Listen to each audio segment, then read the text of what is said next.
About 77% of you guys watching aren't liking or subscribing to the channel. All I'm asking is that if you wouldn't mind, if this stuff is helping you, please help me, support me for the time that it takes to put this information out there and build my channel. If you wouldn't mind just hitting that like button and that subscribe button, it would really help me out in the channel. Thank you.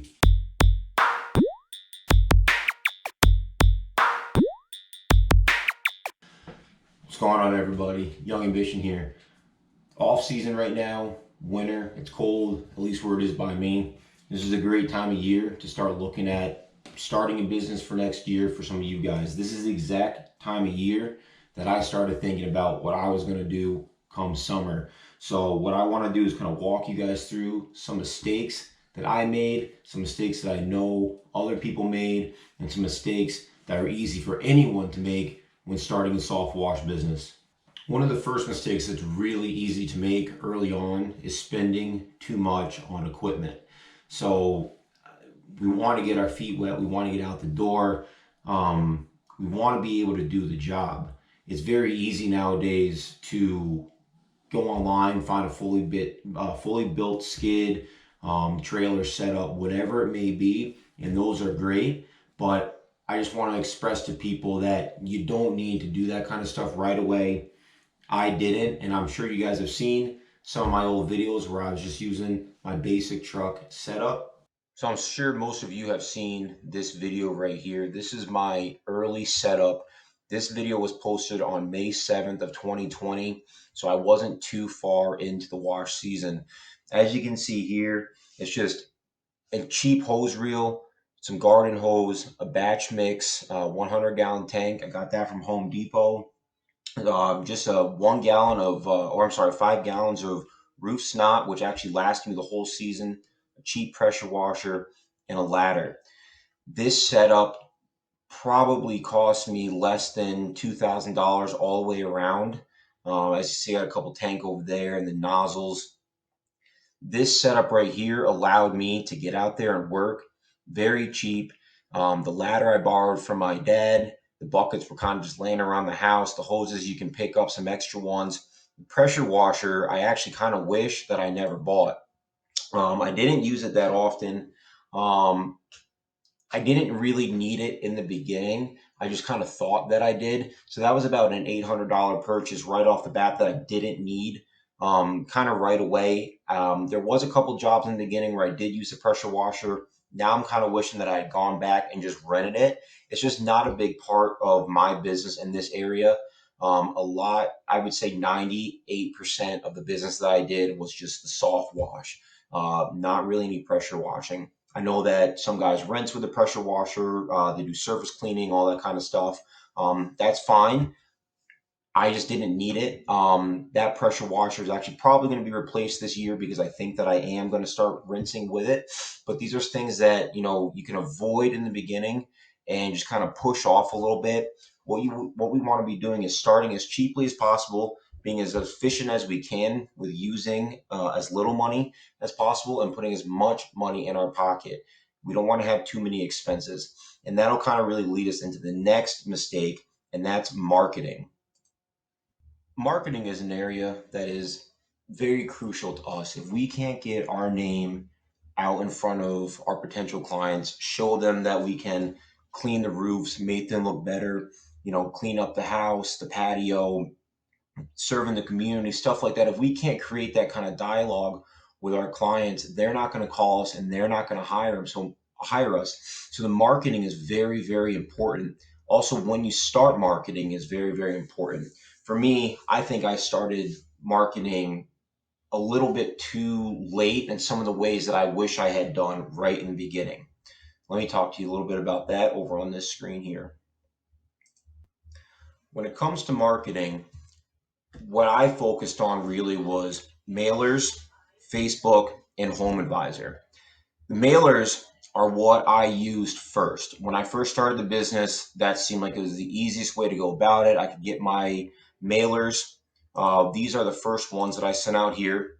This was the front, and this was the back.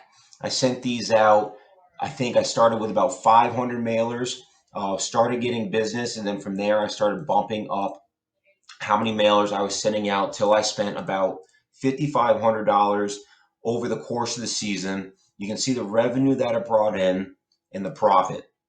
Now, one of the things that I'm going to touch on later is record keeping. I'm not 100% confident in this number. I actually think it might be higher. I didn't start keeping records really, building out an Excel sheet with expenses and things like that until, maybe June. Facebook came in second, but it was really right around the time that I started using Home Advisor. I got a call from Home Advisor. And I'm only going to touch on this briefly. I don't think Home Advisor is in everyone's area, and I know a lot of guys have not had the experience that I have with Home Advisor. But again, this is just sharing my experience. I happen to be a fan of Home Advisor. It works well in my area. It works well for me. The cost to the revenue and the profit ratios here are by far my favorite. $4,600 I paid on lead fees. It brought in $27,000 worth of revenue, and I profited $23,000 just from Home Advisor. I didn't have to put my name out there. Home Advisor did that for me and sent the leads to me. I was really impressed with Home Advisor. Facebook, which was another great tool, again, the cost was super cheap. You could reach, instead of these mailers that I was sending out, the Facebook page, you can post an ad, you can boost it. I think it was a 50-mile radius at least. You can reach thousands and thousands and thousands of pizza for nickels and dimes compared to what I was paying for this.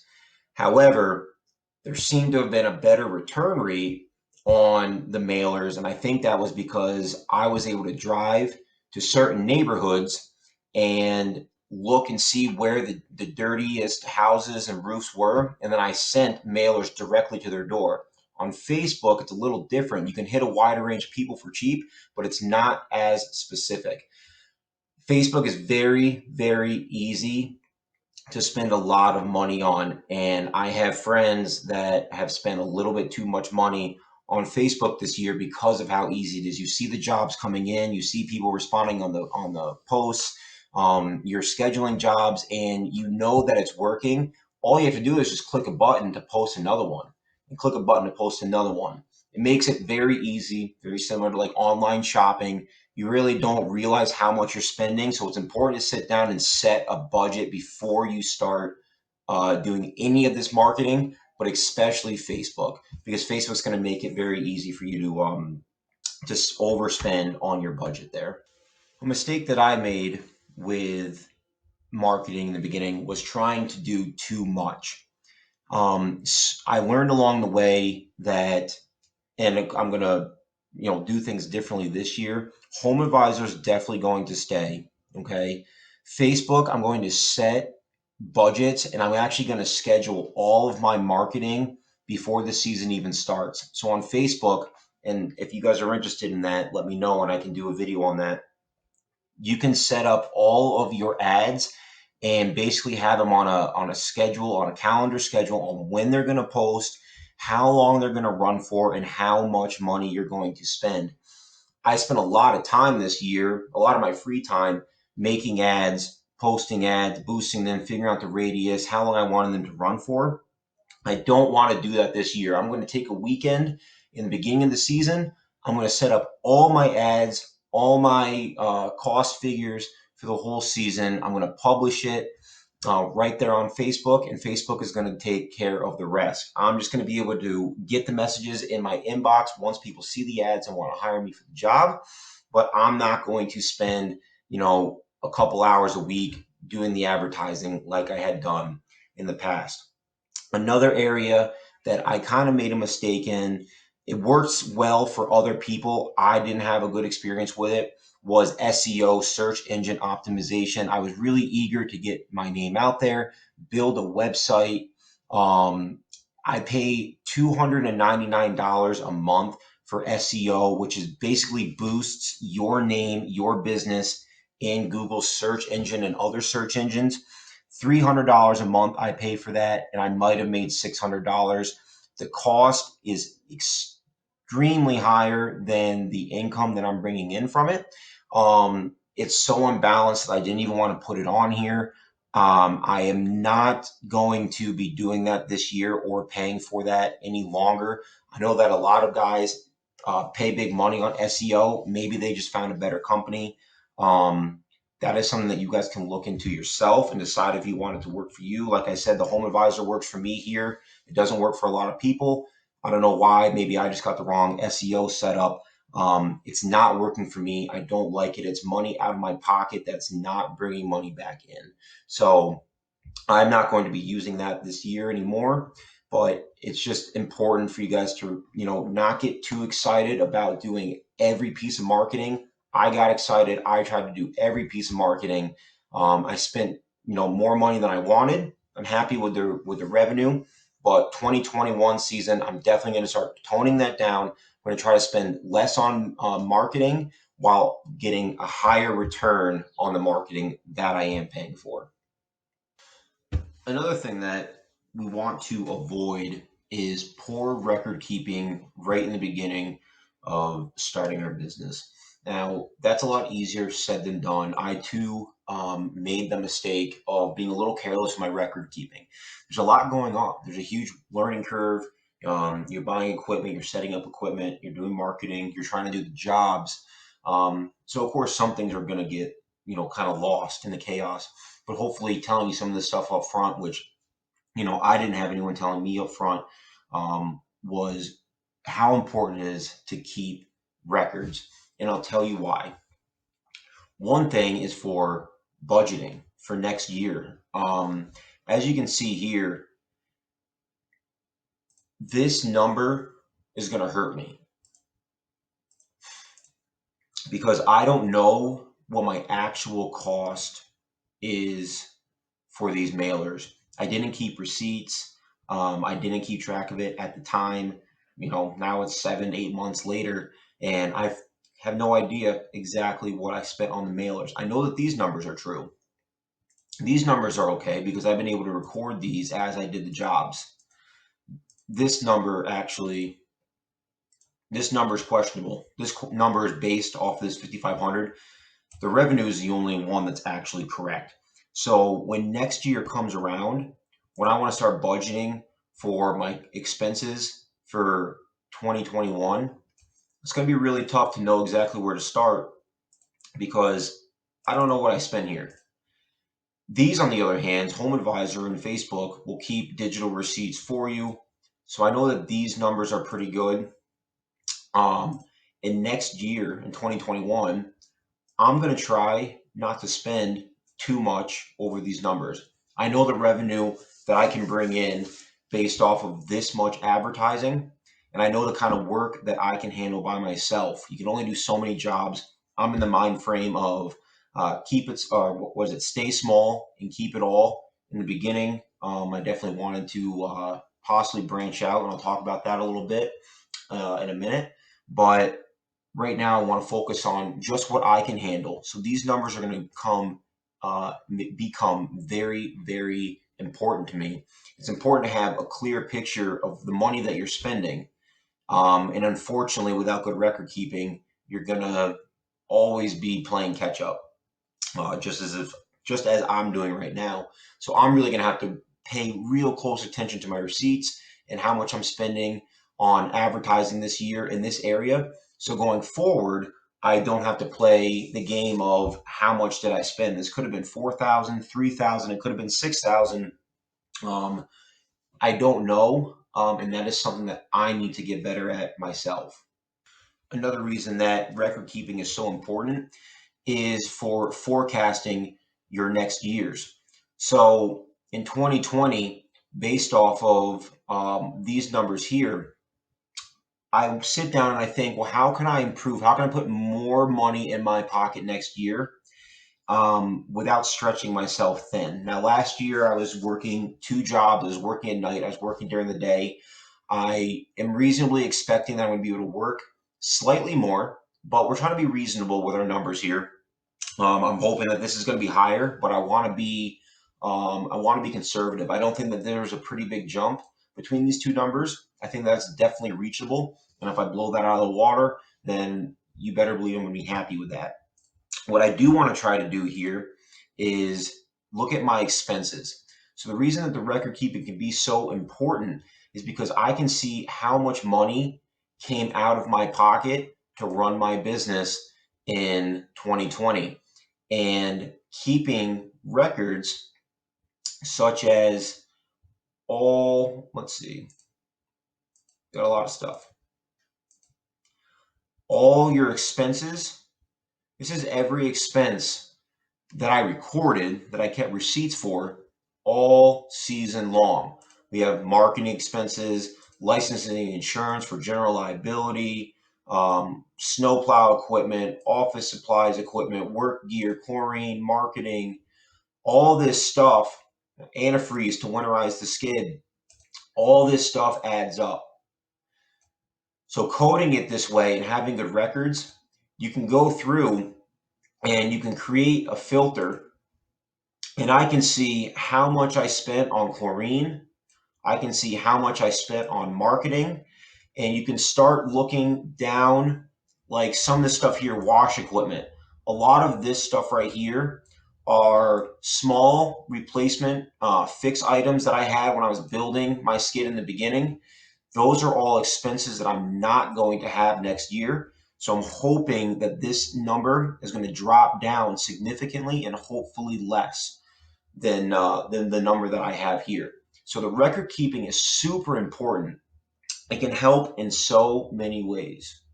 So not only can I budget and predict my expenses for next year, what I can also do is this year, since I have all of my information broken out by month. So I had to black out a couple things here, and I had to basically delete this column. All that was in this column was just the client's name and address and what I was doing, whether it was a house wash or gutter. What's important is not really the money that I made, the date that I did it on, it's the month that I did it in and how much we made.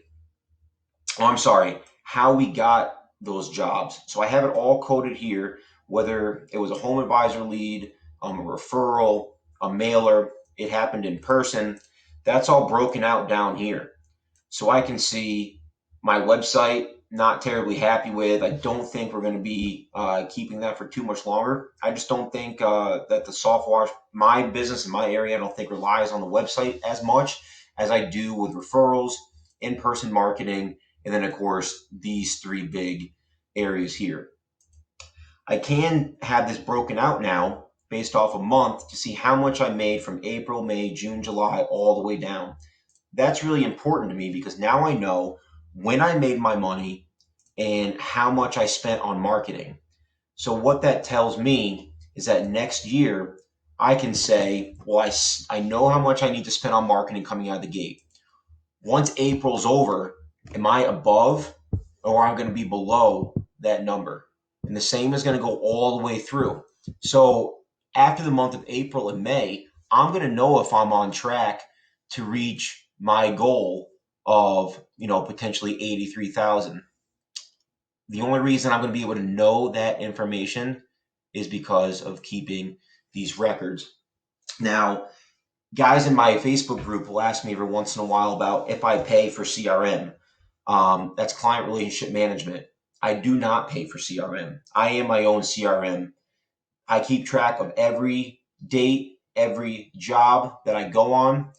The same thing goes for my plow clients. I know who's plowing, who's getting shoveled, who's getting salt. It's color coded. I know where there's important stuff that needs to be done. Shovel the corner for fuel. This guy works at a hospital. I know what town they're in. I know, the record keeping is just incredibly important. For me, I'm going to start recording my salt usage. That's something that I've been very poor with in the beginning of this plow season. I want to be able to price my salting accordingly next year. So this year, as well as the snow removal, we're going to be taking account for that. What days we go out, how much snow we pushed, and we're going to start taking more care to keep track of our salt usage. So again, I'm learning this as I go, and My record keeping is not as good as I want it to be, but it is getting better. And I just want to share that with you on how important the record keeping can be and that you can do it for free. This is just Excel and Drive on the web. I'm not paying a monthly subscription. I make all my own phone calls. I send out my own advertising. CRM stuff is great for the big guys if you need it and if you want to pay for it. The biggest thing for us new small business owners is dropping these numbers. We want these numbers to get low, okay?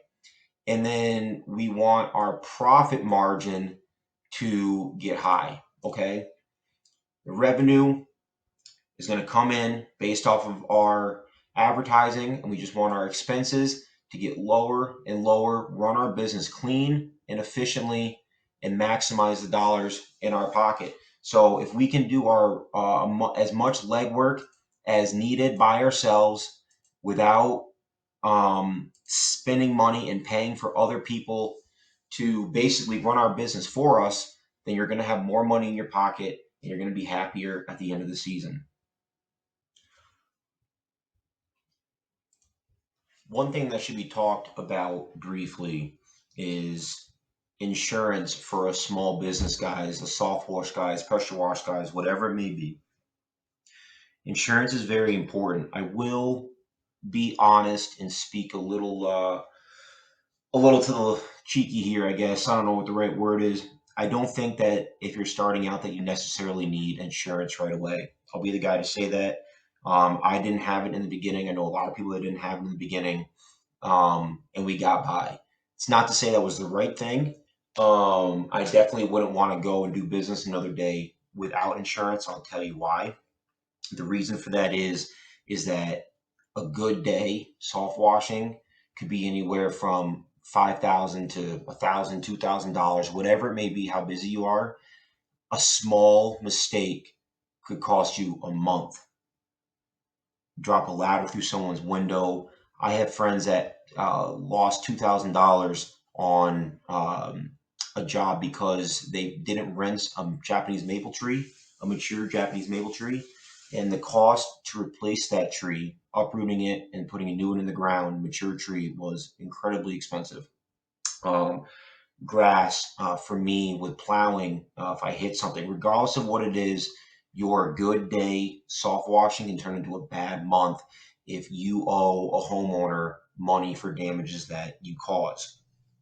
What I'm showing you here is a quote that I got. I don't want to obviously show my actual insurance policy, but this is what I pay. This is the actual number. This is just a quote. This is the actual number of what I pay for my general liability insurance.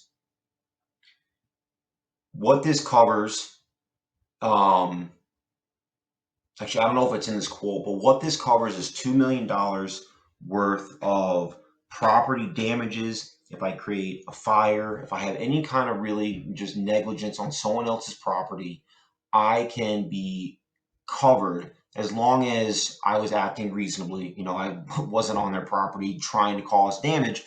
My insurance company is going to cover me for that for $1,000 a year, not a month, a year. So there really is no point to not have insurance if we're going to be out there trying to make some money. You're clearly going to be making enough money to afford that insurance. It's going to come right out of the expenses. It's going to be right off for the business. It's incredibly important to have, and it's not that expensive. You want to be able to cover yourself. The other thing, why I said that you can get away with it in the beginning, is because that's when your marketing is kind of going to be the slowest. But once you pick up and a lot of people, you start getting a lot of volume on people getting your marketing, whether it's on Facebook, Home Advisor, people will start asking for insurance certificates before you step foot on their property. Most times, those are going to be your biggest jobs. They're going to be your jobs for a commercial property, a doctor's office, a lawyer, someone that's just going to write you a check. It's just going to come out of the business and it's going to be right off for them. Most of those jobs are the ones that we want. They're the easiest. They're the least nitpicky. They're the biggest margins. but they will want insurance for you to do the work. So I have, again, looked to spend about $1,000 here on insurance this year. If I didn't have, if I didn't pay this $1,000 premium, probably would have lost out on at least $10,000 worth of work. That's at least $10,000 that people were requiring insurance certificates for.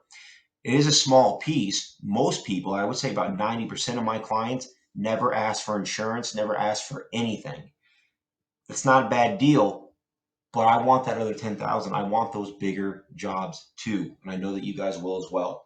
So just think about having insurance. Mine came through Dryden Mutual. So if you guys are looking to get covered and you need some questions, you can reference soft washing, look for Dryden Mutual. I believe they work everywhere in the country. Sometimes it can be a little difficult to find soft wash insurance. There's not really anything for it, which is why you're going to get just a general commercial liability policy, a general contractor's policy. And, your insurance guy will do the best to make sure that you're covered. Last thing I want to talk about, I guess the last two things that I want to talk about when starting a new business is number one, don't make promises that you can't keep. So I found myself doing this every once in a while. When I first got going, I was eager. I didn't want to turn down any jobs. I figured if they called me, I was going to figure out a way to get the job done. Made some promises that I was going to be able to do that. Clean up some stuff. It was too big, it was too high, it was too much. Regardless of what the reasoning is, you want to quickly learn what you're capable of, how far your ladders can reach, how far your wand can shoot, and really what you can accomplish by yourself or with the group that you're working with. And you don't want to be making promises that you're going to clean something or get something done for a homeowner, no matter how excited they are, no matter how much they're going to pay you, unless you know for a fact that you can do it.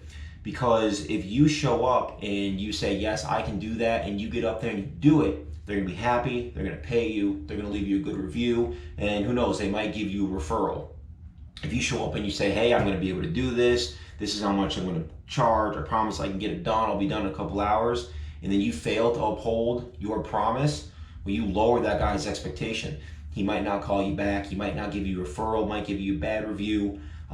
Regardless of what it might be, it's best to learn in the beginning up front to say, look, man, let me take a look at that. If I get up there on my ladder, let me get closer and take a better look. If it's something that I think I can do, then I'll come back down and we can talk price. But until then, I'm just not sure from where I'm standing if that is something that I'm going to be able to do for you. That's going to go a very long way. I've actually had some of those conversations, and when it turns out that I can't do the job, they still might give you $20 or $50 for running out there, depending on how far you have to drive. That is a way better scenario. Having a job go from maybe $400 or $500 down to just a $25 tip for your honesty is way better than making no money or charging the full price for a job that you couldn't complete and then have to worry about not getting a call back or a bad review. One bad review can potentially erase hundreds of great reviews. I know when I go on Amazon, if I want to search for something, if I want to buy a product, a lot of times the reviews that I look at are the bad reviews. I want to see the troubles that people had with them. I want to see at what time frame, was it a year ago, was it 10 years ago? That's what I want to see. I want to see the trouble that people had with the product. Maybe that's going to be the same with your business. You don't want people going out there and scrolling past all your good reviews to see a bad one. So that's just one little tip on just, being a good, honest businessman. Wait until you're sure that you can deliver on the task that your client wants done. Make sure that you can perform that task well. And you're going to build a trustworthy reputation in your community for the business that you are building. Last but not least is don't grow too fast. When I first started, before I had even done 5 washes, I was thinking about having multiple trucks. I was going to get some guys. I wanted to be bigger. Now, a season later, I want to stay as small as I can stay. And again, this might change, and it's going to be different for you guys, but I want to stay small, just me, just my truck, maybe a helper, and I want to try to maximize as much money that I can do, and the jobs that I can do, lowering my expenses, and just have a good little, basically a cash cow for myself. There's nothing wrong with expanding. There are a lot of guys on YouTube that run great soft wash companies. They got multiple trucks. That's great. I just don't have the personality for that. And this already takes a tremendous amount of time and heartache and everything else. And I just can't imagine having multiple trucks, guys that are requiring a paycheck, all these things that you need to think about. In a couple years, I might be there, but I don't want to grow too fast. I want to milk this right now. I can wake up and I can go and do my schedule whenever I want. I'm just basically responsible for my own tasks. I don't have to worry about anyone else. The other thing too is I showed you the insurance number not too long ago.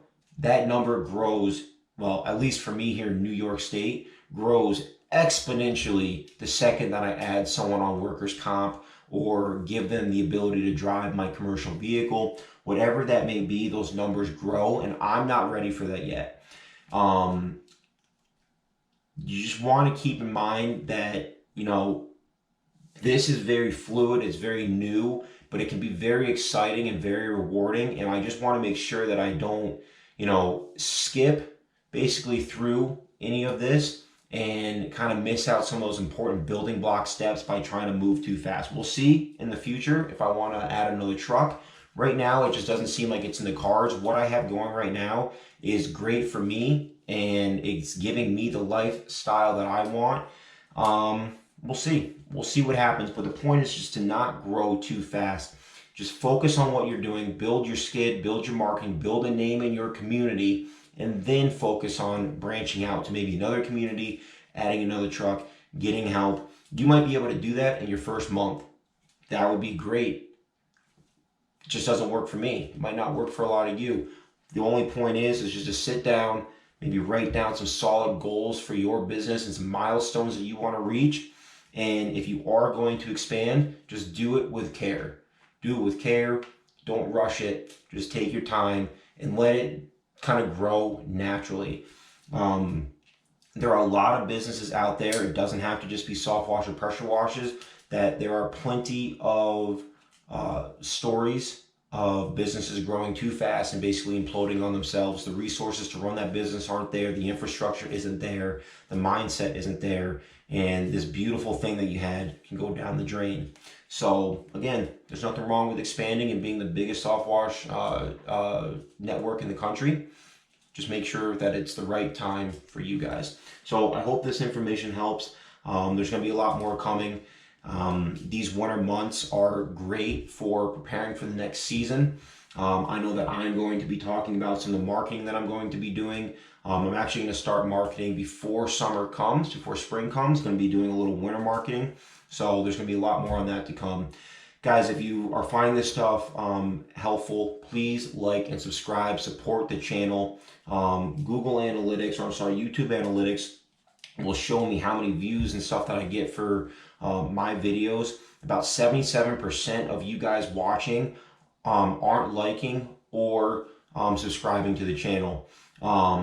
All I'm asking is that if you wouldn't mind, if this stuff is helping you, please help me, support me for the time that it takes to put this information out there and build my channel. If you wouldn't mind just hitting that like button and that subscribe button, it would really help me out in the channel. Thank you.